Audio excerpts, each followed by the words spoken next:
Hello everybody and welcome back to another edition of the War Report here on Eagle Range. This was battle number 6, Tuesday, January 16th, 2024. I'm your host, Foglado of the Gashgia Tribe, and we're going to fly right on through this. First up, some key terms. Prestige is the value of land that you own. A claim is the total amount of prestige over the course of the entire season. Renown is a change in your property value. Triumphs is the end of season prize money that we're all fighting for. Next up, we're going to take a quick look at our upcoming events.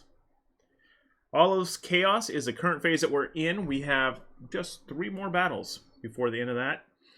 Battle number 9 on January 27th, 2024. Keep an eye on that battle. That is a positioning round for the side capitals over in Miaoyang and Osteria. That is usually where we'll see somebody try to make a power move and fly into an area and grab up enough land to be able to siege a capital. We'll see how that all works this season.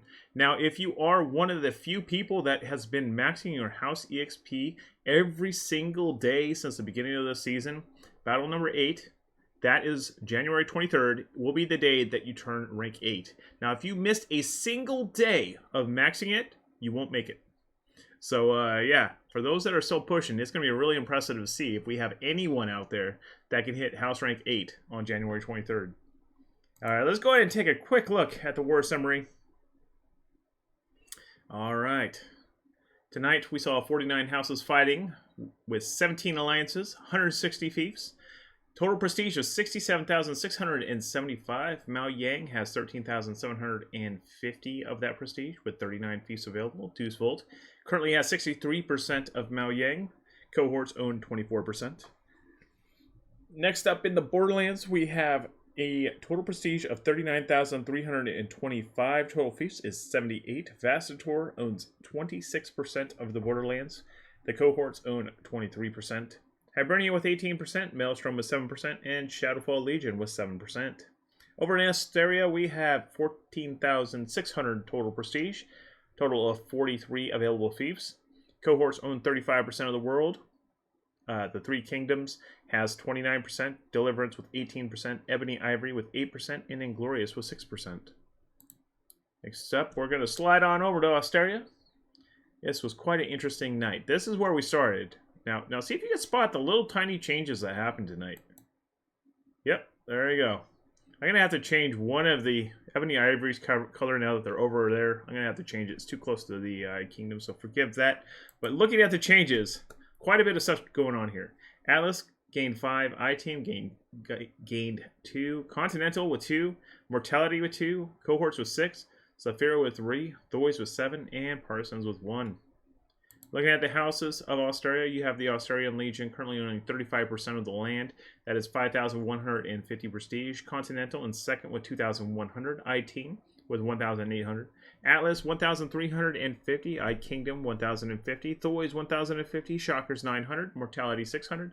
Saphira 450. Persons 150. Looking at the race for the capital, we now have a two-way race. The Three Kingdoms currently in position to be able to knock on that door with 4,200. Then Deliverance with 2,700. Just 300 away from being able to knock on that door. I think both parties will be eligible by the time that those gates are ready to be opened. So the Astarian Legion will have quite the fight ahead of them. Alright, looking at the Rising Kingdoms of Astaria, we have Platland rising to 4, Steinklepp rising to 5. Looking at the Crumbling Empires, we saw Nordtal drop to 2, Elbogen drop to 2. Looking at the Prosperity, we have a 73% free houses with 23% Legion. The prosperity growth is 2,600, which is it's growing. It's going up a little bit. It kind of dropped a little bit this week since Saturday, but it's overall been kind of pushing forward. So the average fort level is 2, average town level is 3, average village level is 1. I Kingdom has the only positive renown in Astaria right now with 150. Top fortified stronghold is Steinklepp at rank 5. Top growing village is Bergdorf at rank 4. If you're looking to craft some unit kits, Steinklepp now can craft the purple kits for the Claymore kits and the Percival Royal Guard kits. That is the only unit kit crafting you have in Astaria. If you're looking for Siegecraft, you're stuck with blues. You got Freetown with the well-made Scorpios, or High Hillside with the well-made Mortars, Hiding Lodges with the well-made Culverns. Now, if you're looking for free quests out there, Steinklepp has your 25 common Rebel Cavalry kits for 3,000 player XP. Top honor gains go to Steinklepp with 1 Epic Artillery for 720 honor. Top House EXP, Steinklepp with 100 Regional Exotics for 240 House EXP. Next up, let's slide on over to Maoyang. This zone has not quite been as exciting as the other zones, but nonetheless, it is still fascinating to see. Looking at the before and after, not a whole lot of changes. We did see Dauntless pick up 1, Vanguard gained 4, and Midway Kings grabbed 2. Looking at the houses of Maoyang, you have the Maoyang Legion, which is, from what I can tell, really stacked this season. 4,800 prestige with 31% of the world. Vanguard with 4,600 with 30%. Dauntless with 4,050, 27%. And Midway Kings with 1,800 with 12%. Looking at the race for Maoyang, Deucevolt is in prime position to take it on the second those doors open. The Maoyang Legion seems to be converging all there, and looking forward to that final fight to see how it all shakes out. Cohorts have historically been strong, so I would not doubt if they give Deucevolt a fight. So we'll just have to wait and see. It's going to be exciting nonetheless. Looking at the Rising Kingdoms, we saw Ganzi ride to 2. Crumbling Empires, and nothing downgraded in Maoyang. Looking at the regional prosperity, 78% is free houses with 22% Legion. It is currently a prosperity growth of 2,500. Average fort level is 4, average town level is 2, average village level is 1. Vanguard leads the renowned builders with 1,150, Dauntless with 1,050, Black Templars with 300. Top fortified stronghold is Zaifu and Mumbai, Tari, and Nanlao, all rank 4. That's a really good place to leave your fief while you're building up, trying to push it all the way to 7. Top growing village, Binbao and Tuhum, rank 2. Looking at the unit kits, sorry guys, no unit kits in Maoyang. You should know better. Maoyang Siege Crafting, we do have Desert Edge with well-made Hwacha Arrow Launcher, well-made mortar. Keef's Commune with a well-made cannon, well-made mortar. And Nightingale Town with a well-made ballista, well-made mortar. If you're looking for free quests out there, you got Nanlao with a 13,000 fine cotton for 2,750. You can also drop off 7,000 hematite over at Mumbai. Same score there. If you like horses and you have a ton of horses, Mumbai also has a 4 horse request for 2,750. There's several other options here. A lot of different things. You got the Atari with the 6 Genets. That's a really easy quest for new players. Top honor gains, Mumbai with the 15 uncommon Rebel Cavalry kits for 220. That 30,000 food at Nanlao is probably the easiest for new players. Highly recommend that. You also have that at Zaifu. So that's a really easy one. You can just grab your serfs, go farm that food, and head on over there. Mumbai also has a 4 Courser quest for 165, and the Tari has the 6 Genet quest for 165. Both of those are fairly easy as well. Top House EXP gains, Now with the 100 regional exotics for 220, you can also drop those off at Mumbai and Tari for the same value. All right, so cruising on over to the Borderlands. This is what the North looked like before the war. Just wait for it. That's what it looked like after the war. Taking a look at the changes. Monarch gained 3, Khan gained 2, Vanguard with 1, Compensation with 9, Barbarians with 1, Muramasa with 3, Varric Knights with 4, Lionheart with 1, I Kingdom with 1, Soda with 1, Immortal QC with 1. Looking at the south end, this was the start, and that was the finish. A lot of fighting down there in the south end. Notoriety Club gained 1, Stack 3 gained 3, Undying Wolves with 3, Black Templars with 1, Savages with 1, Lawless with 1, and Khan with 1. Looking at the houses of the Borderlands, it is narrowing down here. We have the Borderlands Legion with 23% of the world, 9,100. Compensation in second with 7,410. Koshki in third with 3,575. Immortal QC, 2,730. Koshki Dev, 1,755. Odin, 1,690. Lawless, 1,560. Monarch, 1,560. Stack 3, 1,365. Notoriety Club, 1,170.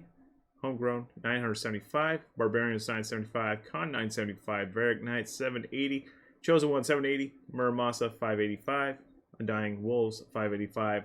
Vanguard, 390. The Fallen, 390. Savages, 195. Soda, 195. Black Templars, 195. Lionheart, 195. And I Kingdom with 195. Looking at the race for the capital city, the grand prize of Conqueror City. We have 3 contenders right now. Vastator with 10,140, Deuce Volt with 9,040, and Hibernia with 7,020.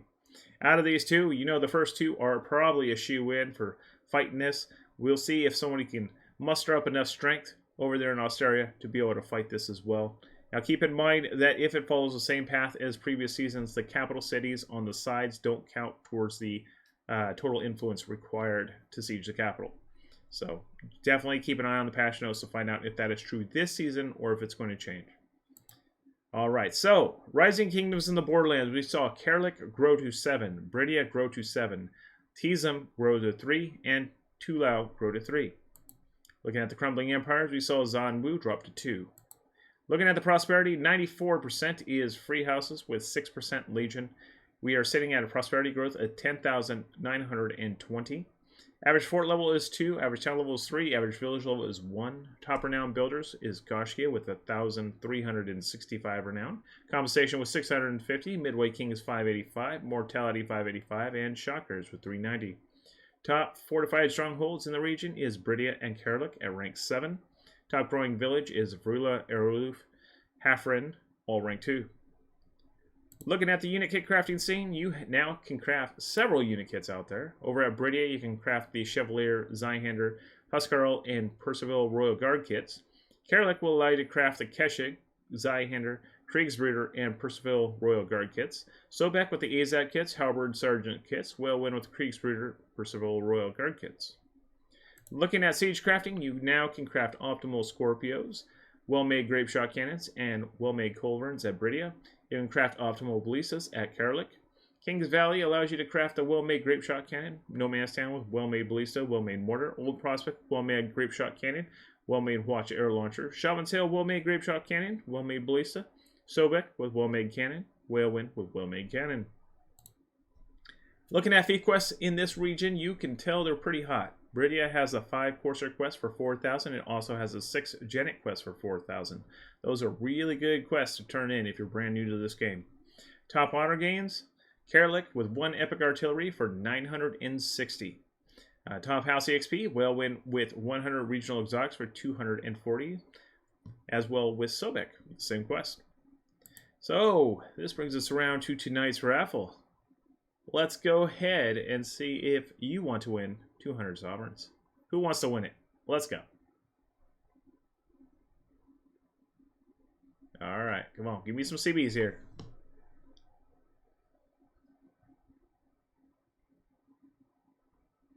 There we go. Starting to flow in.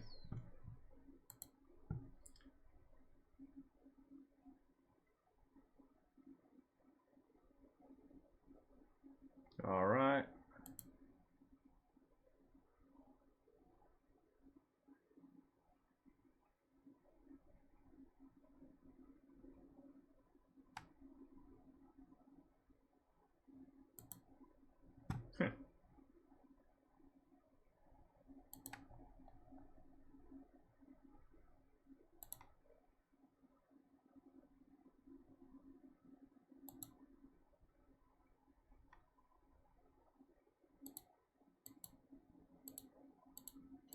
All right, almost there. Going once, going twice.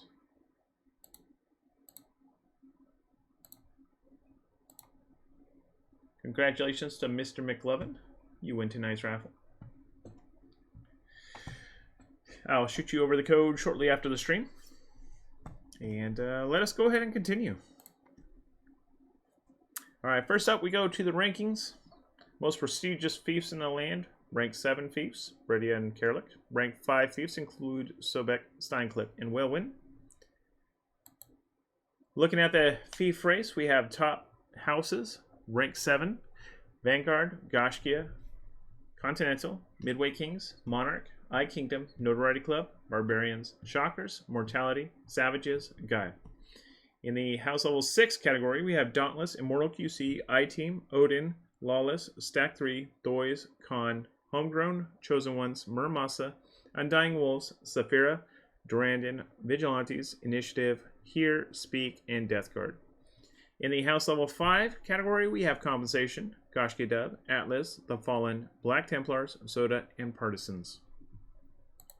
Taking a look at population changes, we saw Lionheart gained 35, Varric Knights gained 9, Undying Wolves gained 8, The Fallen gained 5, Gashkia Dub gained 5. Population declines, we saw Partisans drop 13, Atlas drop 7, Barbarians drop 5. Looking at our movers and shakers of the night, Compensation took away the biggest wins with 9 new properties. Thoys gained 6, Vanguard gained 5, Atlas with 5, Stack 3 with 3, Muramasa with 3, Saphira with 3, Midway Kings with 2, I-Team with 2, and Monarch with 2.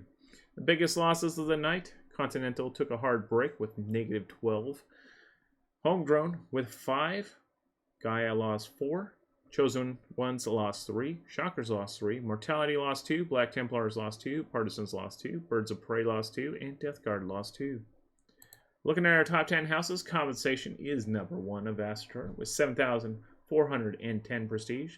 Level is 5, Monarchs is a liege. Population is 43. Seasonal claim of 22,740. Renown of 650. Property value of 280 triumphs. Next up in second place, we have Vanguard of Deuce Vault with 4,990 prestige. Level is 7, Tong Tong's a liege. Population is 100. Seasonal claim of 17,575. Renown of 1,150.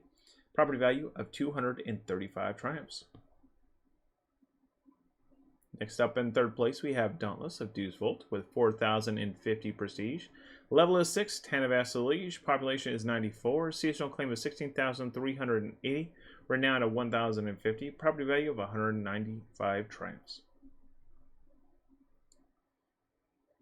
Bringing up that fourth place slot, we have Gashkia of Hibernia with 3,575. Level is 7, Foglatta's Liege. Population is 96. Seasonal claim of 12,610. Renown of 1,365. Property value of 165 triumphs. In fifth place, Immortal QC with Vastator. 2,730 prestige. Level is 6, Diablo kills the liege. Population is 98. Seasonal claim of 8,970. Renown of 0. Property value of 100 triumphs. In sixth place, we have Continental of Deliverance with 2,100 prestige. Level is 7, Giotto's the liege. Population is 99. Seasonal claim of 18,670. Renown of negative 250. Property value of 115 triumphs.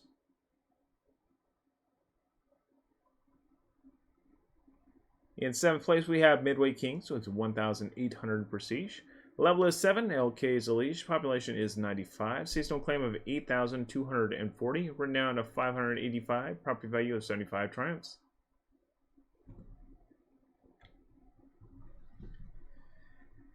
Next up in 8th place, we have I-Team of the Three Kingdoms with 1,800 prestige. Level is 6. I Meathead Bill is a liege. Population is 94. Seasonal claim of 3,870. Renown of 0. Property value of 95 triumphs.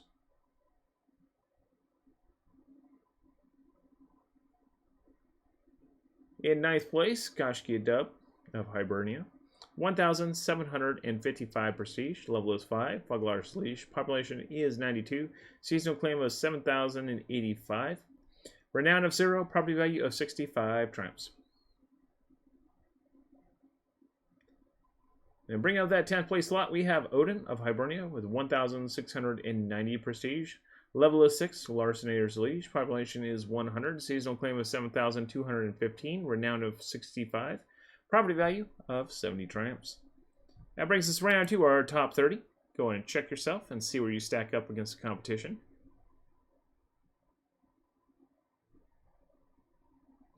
All right, next up, top historical houses of North America.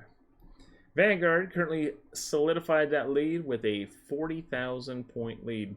Yeah, technically 43,000 point lead. Durandon in second with a 110,265. Gaia in fourth with 100,435. They should pass Infamous next war. With how fast they're climbing, they should pass them. Notoriety Club's going to take a couple weeks before they get up there. Goshki Dubs just kind of chilling. Homegrown is working on building up some more, so I suspect they're going to pass Warrior Nation here probably in a week. Not even that, maybe Saturday. And then Atlas, The Fallen, Goshkia, Monarch, Midway Kings, Thois, they're all rocking it this season. Vigilantes, Odin, they're Black Templars, Chosen Ones, all of that should converge in that top 20. Probably within another week. Yeah, about 5,000 shy of it for our Chosen Ones, and they should be able to get that within a couple weeks. So I suspect that all those guys will be up there in the top 20, probably by the end of next week. All right, taking a look at our top builders, we have Goshki up top with 1,365. Vanguard in second with 1,150. Dauntless in third, 1,050. Compensation was 650. Midway Kings 585. Mortality 435. Chakras 390. Lawless 195. Chosen Ones 195. And Muramasa 195. That brings us round to our Alliance rankings. Today, we have several free agents on the market. Midway Kings with 1,800 prestige. Varric Knights with 780 prestige. Muramasa, 585 prestige. Saphira, 450 prestige. The Fallen, 390. Black Templars, 195. And Savages, 195. Looking at Alliance changes, we saw Lawless join Shadowfall Legion. We saw Mortality join Deliverance. Looking at Alliance gains and losses, Vassator gained 10 fiefs. The Three Kingdoms was 7, Deucefold was 6, Ebony Ivory with 4, Shadowfall Legion with 3, Pendragon with 2, and Khan with 1. Biggest losses of the night, Deliverance lost 18, Maelstrom lost 8, Revenant lost 4, Inglorious lost 3, Animal Kingdom lost 2, and No Evil lost 1. Looking at our top 10 alliances, we have Vassator up top, first place, 10,140 prestige. Seasonal claim of 31,710. Renown of 650. Property value of 380 triumphs. Population is 141. Immortal QC is the lead with compensation at their side. Next up in second place, we have Deucefold with 9,040 for the prestige. Seasonal claim of 33,955, renown of 220. Property value of 430 triumphs. Population is 194. Vanguard is the lead with Dauntless at the side. Next up in third place, we have none other than Hibernia with 7,020 prestige. Seasonal claim of 26,910, renown of 1,430. Property value of 300 triumphs. Population is 288. Goshki is the lead with Goshki Dub and Odin at their side.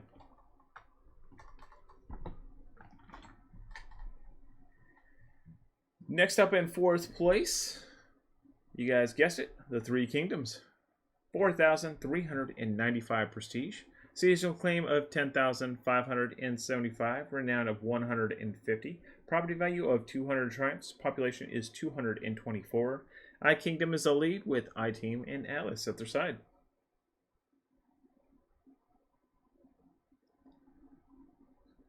In fifth place, you can find Maelstrom with 2,925 prestige. Seasonal claim of 14,045, renown of 45.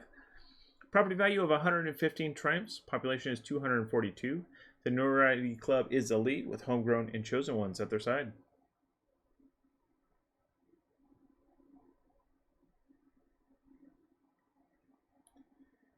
Next up in 6th place, Shadowfall Legion with 2,925 prestige.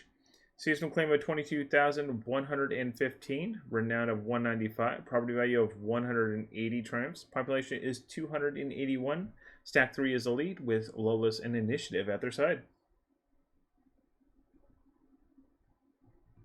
In 7th place, we have Deliverance with 2,700 prestige. Seasonal claim of 30,175. Renown of negative 115. Property value of 240 triumphs. Population is 287. Guy is elite with Continental Immortality at their side.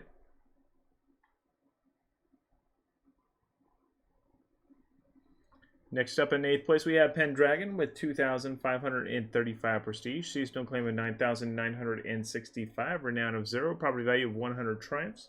Population is 180. Barbarians is elite with Monarch at their side.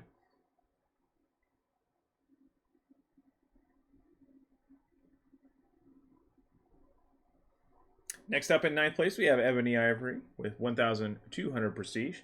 Seasonal claim of 7,130. Renown of 0. Property value of 40 triumphs. Population is 147. Thorys is elite with Partisans at their side.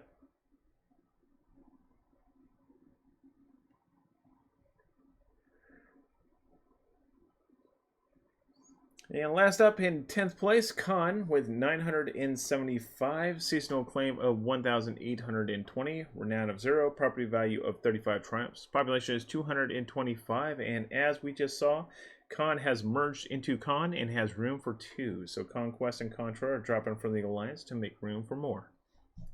Alright, that brings us round to our seasonal claim board. Deusvault with 33,955. Vastator with 31,710. Deliverance with 30,175. Hibernia 26,910. Shadowfall Legion 22,115. And Gloria 16,335. Maelstrom with 14,045. I3 Kingdoms, or the Three Kingdoms, 10,575. Pendragon with 9,965. Revenant 8,735. Ebony Ivory 7,130. Animal Kingdom 6,045. No Evil 3,705. Khan with 1,820. Woodcutters Union 390. Damned 390. And The Punishment with 195. Looking at the historical claim board, there you have it. Foundation is still ahead by about 80,000. So Maelstrom does have their eyes set. Deusvault is just racing up this ladder as fast as they can. I don't know that they're going to cover enough ground to beat Foundation this season, but they're definitely going to get in the running to be able to beat them next season. Hibernia is just doing their thing down there in 4th. Revenant, 136,040. They are still continuously moving up the board. I'm pretty sure they'll pass Lost Legion in a week. Ebony Ivory, No Evil, Vastator, all going to be accelerating through this ladder pretty quickly. I suspect they're going to be in the top 10 probably within 3 weeks, maybe 4 weeks. Deliverance is also moving pretty quick. Shadowfall Legion, if they continue course, should be moving up in that top 20 anytime now. All right, so that pretty much brings us to the close of our show. Thank you so much for tuning in. I really appreciate you all, and I hope you're all staying safe out there. It is really cold. Please take some time to be with your loved ones and family, and try not to play too many video games. Just enough. All right, guys? I'll see you all later. Have a good one, guys.